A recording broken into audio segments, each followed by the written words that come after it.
Hello, ഇന്ന് വന്നിട്ടുള്ളത് 2 ഐറ്റംസും ആയിട്ടാണ്. ഒരേ മാവ് കൊണ്ടാണ് ഇത് രണ്ടും നമ്മൾ ഉണ്ടാക്കിയിട്ടുള്ളത്. ആവിയിൽ വേവിച്ചിട്ടുള്ള ഇറച്ചിപ്പത്തിരിൻ്റെ റെസിപ്പി ആയിട്ടാണ് കേട്ടോ. ഷേപ്പിൽ വ്യത്യാസം ഉണ്ടെന്നേ ഉള്ളൂ, ടേസ്റ്റ് ഒക്കെ സെയിം ആണ് കേട്ടോ. അപ്പോൾ അതിനായിട്ട് ഞാൻ 3 ചിക്കൻ പീസ് ഇവിടെ പൊരിച്ചെടുക്കുന്നുണ്ട്. ചിക്കൻ പൊരിച്ചില്ലെങ്കിൽ അല്ലാതെ ഉപ്പും മഞ്ഞൾപ്പൊടിയും ഒക്കെ ഇട്ടിട്ട് വേവിച്ചാലും മതി. എന്നിട്ട് ഈ പൊരിച്ചെടുത്ത വെളിച്ചെണ്ണയിലേക്ക് 2 വലിയുള്ളി അരിഞ്ഞത് ചേർക്കുക, 1/2 ടീസ്പൂൺ മഞ്ഞൾപ്പൊടിയും ഉപ്പും ചേർക്കുക. എന്നിട്ട് നന്നായിട്ട് വഴറ്റിയെടുക്കുക.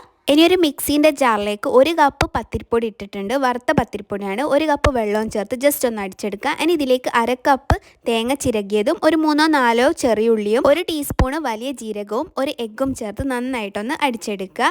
ഇനി നമ്മളെ മസാലയിലേക്ക് നമ്മൾ 2 പച്ചമുളക് അരിഞ്ഞതും 1/2 ടീസ്പൂൺ ഇഞ്ചി വെളുത്തുള്ളി പേസ്റ്റും ചേർത്ത് നന്നായിട്ട് മിക്സ് ചെയ്തെടുക്കുക. ഇനി 1/2 ടീസ്പൂൺ ഗരം മസാലൻ്റെ പൊടിയും 1 ടീസ്പൂൺ കുരുമുളകിൻ്റെ പൊടിയും നമ്മൾ പൊരിച്ച് വെച്ചിട്ടുള്ള ചിക്കന് നന്നായിട്ടൊന്ന് ക്രഷ് ചെയ്തതും ചേർത്ത് നന്നായിട്ട് മിക്സ് ചെയ്യുക. ലാസ്റ്റ് കുറച്ച് മല്ലിയിലയും കറിവേപ്പിലയും ചേർത്ത് നന്നായിട്ട് മിക്സ് ചെയ്യുക. അപ്പോൾ മസാല റെഡി ആയിട്ടുണ്ട്.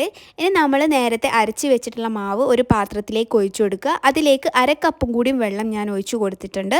എന്നിട്ട് നന്നായിട്ടൊന്ന് മിക്സ് ചെയ്യുക കേട്ടോ. ഈ ഒരു പരുവത്തിലാണ് മാവ് വേണ്ടിയിട്ടുള്ളത്. ഇനി നമ്മൾ പാത്രം എടുക്കുക, അതിൽ ഓയിൽ നന്നായിട്ട് തടവി കൊടുക്കുക. പിന്നെ നമ്മൾ ഇഡ്ഡലീൻ്റെ പാത്രമല്ലേ, അതും എടുക്കുക, അതിൽ നന്നായിട്ട് ഓയിൽ തടവി കൊടുക്കുക.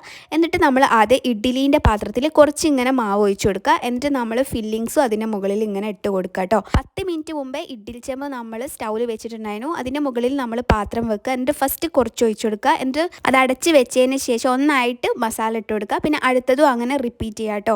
ഇനി ഇതിൻ്റെ മുകളിൽ അത് ഫുൾ ആയതിന് ശേഷം നമ്മൾ ഇഡ്ഡലിൻ്റെ വെക്കുക. അപ്പോൾ 20 മിനിറ്റ് കഴിഞ്ഞപ്പോൾ ഇഡ്ഡലിൻ്റെ റെഡി ആയിട്ടുണ്ട്. പിന്നെ ഇതിൻ്റെ മുകളിൽ ഒന്ന് അടച്ച് വെക്കണം കേട്ടോ. ഞാനൊരു വായൻ്റെലോട് ഇപ്പോൾ അടച്ച് വെക്കുകയാണ്, അല്ലെങ്കിൽ വെള്ളം ഇങ്ങനെ ഉണ്ടാവും. അപ്പോൾ നമ്മൾ ഇഡ്ഡലീൻ്റെ ഷേപ്പിലുള്ളത് റെഡി ആയിട്ടുണ്ട്. അപ്പോൾ ഓയിൽ തടവിയില്ലെങ്കിൽ നമുക്കതൊന്ന് കിട്ടാൻ ഭയങ്കര പാടായിരിക്കും കേട്ടോ. അപ്പോൾ ഓയിൽ തടവിയതുകൊണ്ട് നമുക്ക് പെട്ടെന്ന് കിട്ടിയിട്ടുണ്ട്. പിന്നെ ഒരു 10 മിനിറ്റ് കൂടിയും കഴിഞ്ഞേരാണ് കേട്ടോ ഞാൻ ഇറച്ചിപ്പത്തിരി എടുത്തിട്ടുള്ളത്. അതിന് മുകളിൽ വെള്ളം വന്നു, ഞാൻ അത് അടച്ച് വെക്കാത്തതിനുണ്ട്. അപ്പോൾ വായൻ്റെ ഇലയുണ്ടോ അല്ലെങ്കിൽ നമ്മൾ അലുമിനിയം ഫോയിലിനുണ്ടോ ആദ്യം ഒന്ന് അടച്ച് വെക്കണേ.